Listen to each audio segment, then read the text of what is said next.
literally all over the world. That is an all hands on deck proposition. And what side of the aisle you on did not matter when it came to recruiting 10, 20, $100 million projects to communities like Lancaster. Indian Land has seen a lot of growth, but there's also Lancaster proper that we want to continue to see growth too. And what was clear going through that process was how you have to have vision, and you must plan, and then you must execute. Understanding what these companies need in order for them to locate in any location in this state is fundamental to be successful in recruiting jobs. So that's my little background for as a professional. But to answer why I got into this race, it's pretty easy for me. I believe in my country. I love my country. I love my state. I believe in my state. And I saw that we were getting failed by our current leaders. They have decided to get more partisan, walk party lines versus get things done on behalf of the folks here in this district, in this state, in this country. And our issues are too serious to be bogged down in emotionalism and getting stuck on these party lines and not advancing solutions forward. So it's clear to me as I was assessing my run here back in the late last year and then early into this year that I had to do something, and I wouldn't stay on the sideline and watch my country and my state continue to be divided by people who decided that that's what they rather do with their leadership style versus actually lead and get solutions done. What I plan to do when I go to Congress, it's about jobs, right? It's all about jobs right now. And even before then, before these crises, whether that was COVID or as the social injustice, financial crises that we find ourselves in, all these things are indicative of one thing that I see to be true, that of leadership. And so I want to go to Congress to get things done, but specifically bring jobs to this state, because ultimately more opportunities you have to be gainfully employed, your quality of life is going to get increased, your health care is going to be better, your opportunity to go out and expand your horizon to see things is going to come to fruition as well. The education system will get better with greater opportunities and jobs. That collaboration between private and public companies must happen, specifically right now where our challenges are so great. And the government can lead in that effort. Defense Production Act, as we're looking at how we're going to get these kids back to school now, it's time for August and that's part of the year. That has to be fully enacted. We got to make sure that PPE is getting to all the students, getting to all the teachers, getting to all the staff and other administrators that's going a part of this process. But again, we're bogged down in party lines to where we're currently now. No one knows when we're going to get more assistance for people in this district. We don't know when we're going to get unemployment extended. We don't know how we're going to continue to help these small businesses who are losing their companies. Right now, there's 100,000 small businesses who have lost their business completely during this crisis. So jobs is going to be the focus, but looking at all the gaps that we see in our country that COVID has exposed, and being serious about bringing solutions to the table. And we're going to do that through coalition, pulling people with expertise to the table, listening to the science, listen to the data, and let that guide our decisions. And so I think if we do that, we're going to have a fantastic opportunity to do something great come 2021. We are Americans. We don't back down from our challenges. We run to the fight every single time, and it's our time to do that, and that's on us. And so I really do look forward to working with everyone in this district, with Rom and with Keith, with Mandy, making sure that she gets as well reelected to her position in District 44. That is important as well. And if we stay focused, we stay disciplined, we're going to win here in November. And then we're going to get stuff done come January. And our country cannot take another alternative than that, because if we do, then we may miss out on what we have become. We may miss out on the opportunity to really growing us to the next evolution of this country. And that really is on us. So I'll stop there, and I'm happy to take any questions that you may have for me for the next 5 minutes or so. If anybody would like to ask a question, please take yourself off mute and fire away.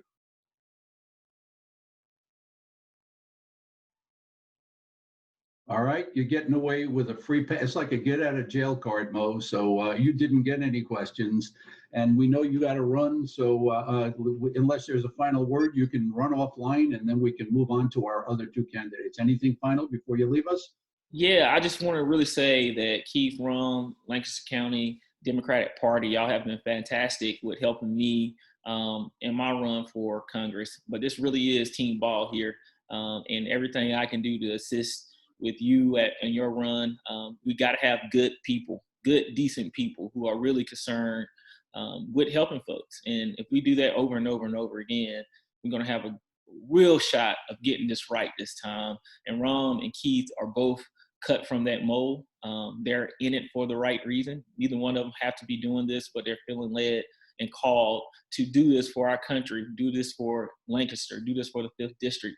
And if we support each other and really, really, really wrap our arms around each other, we're going to win on November 3rd. And Ron will be the senator, and Keith will be the representative, and I'll be the congressman here. But that's the job that we all have to do. I'm confident that we can do it, and I'm happy to be sharing the same ballot as you two.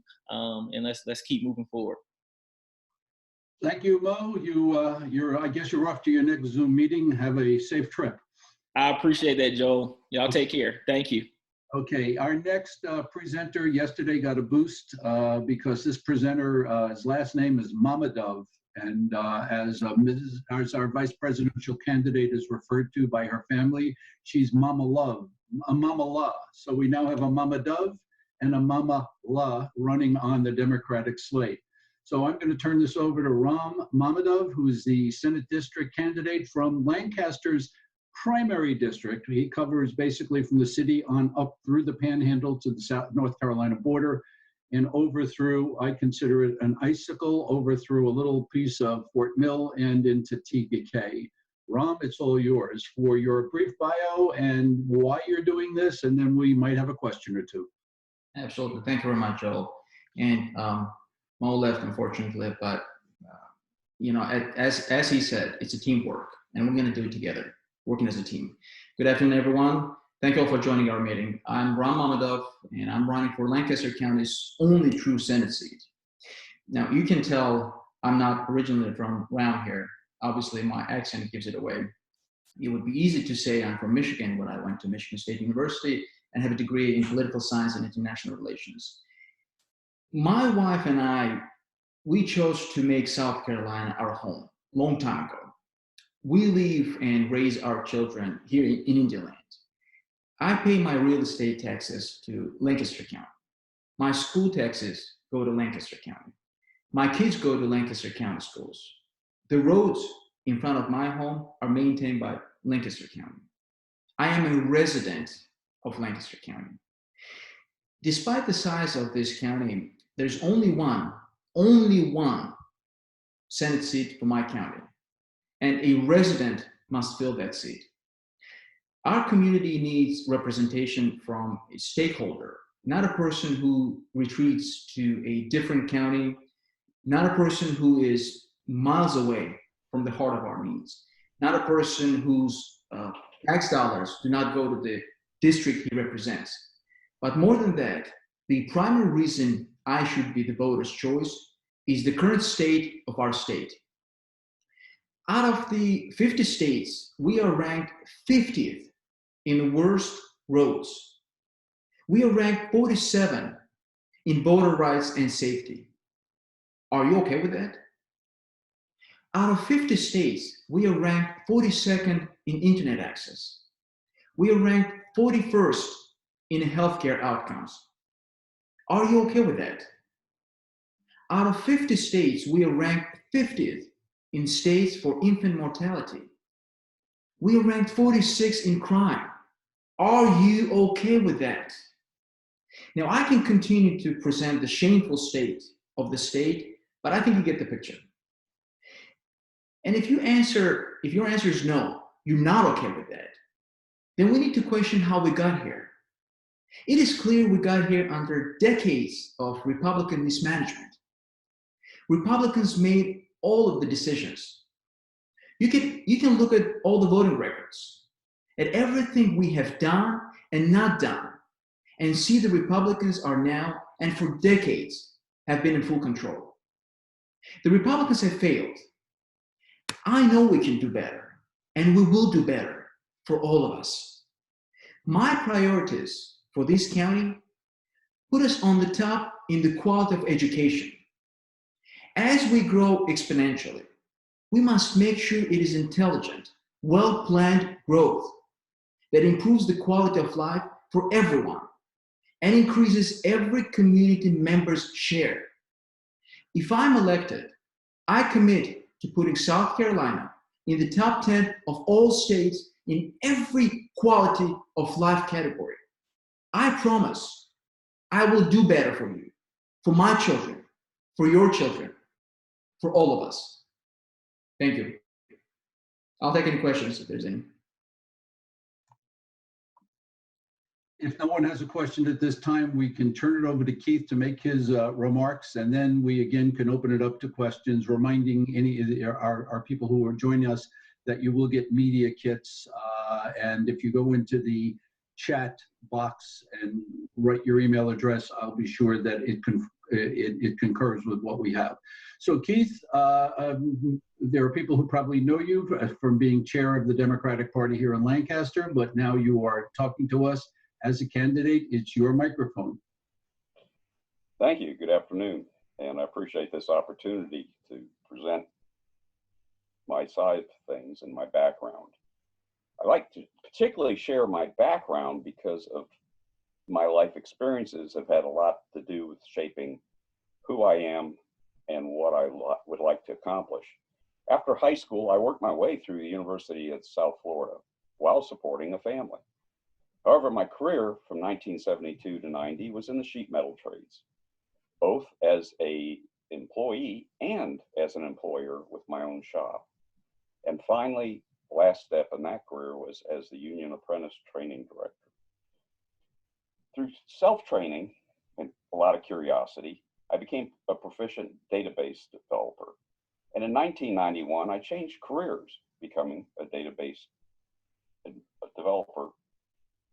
Springs Industries hired me and relocated us up here to Lancaster in 2003.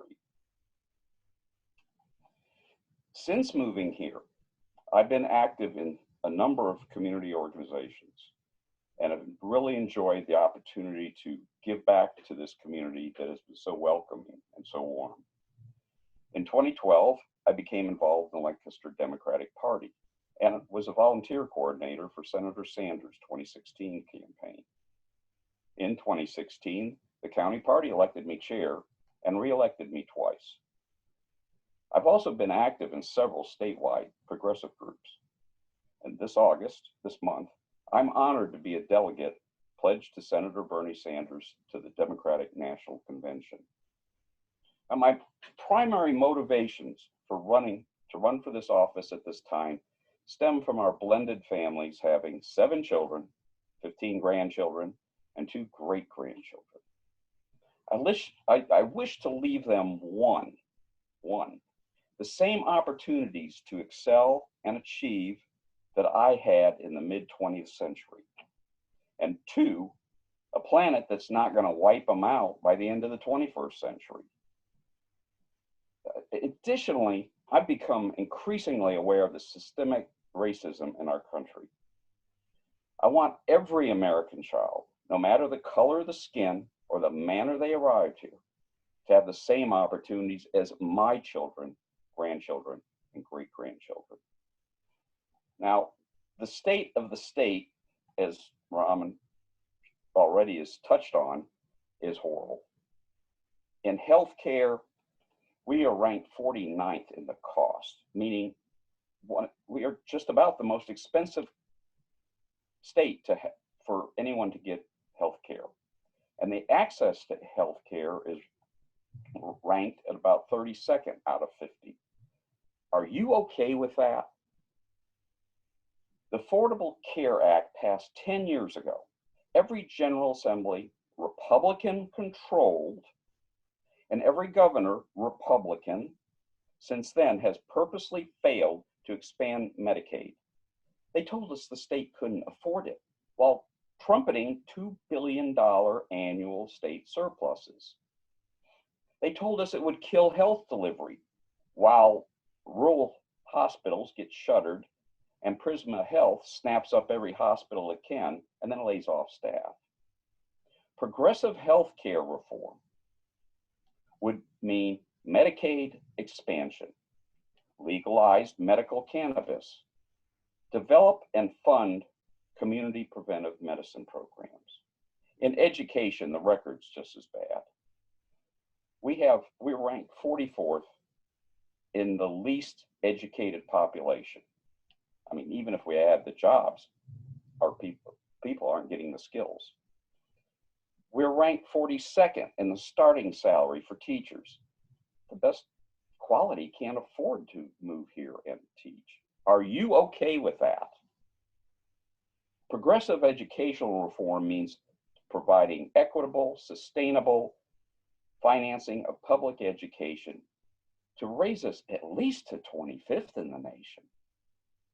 Now, on crimes and corrections, we're rated 46th. It's just a judicial turnstile of people being put away, many cases for lengthy terms for nonviolent crimes.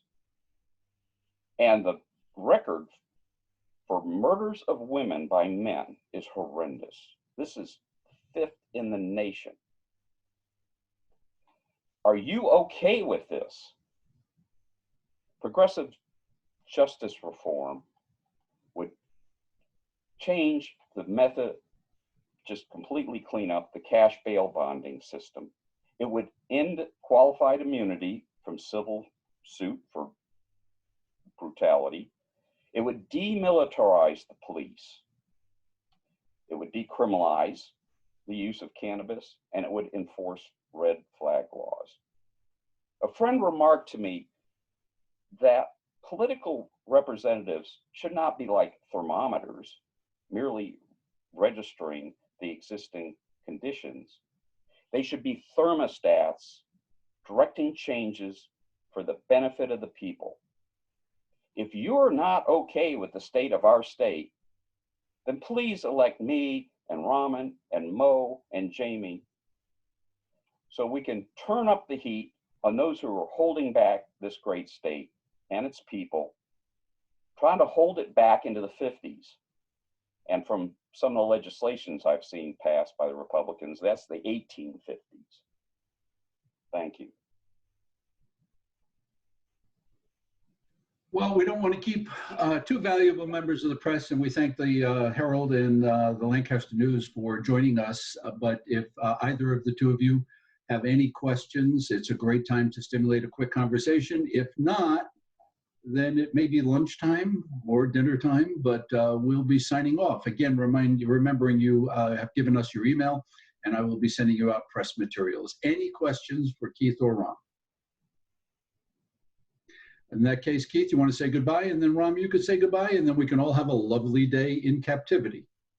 Absolutely. Thank you very much for spending some of your time with us to hear us open up and tell where we're coming from. I'm looking forward to running with Raman and the rest of this great Democratic ticket. We have some really wonderful people who are really concerned about the people and will represent the people. Absolutely. Couldn't say more. Thanks everyone for joining. Thanks for listening to us. And this is the time for us to express our voices, to be heard.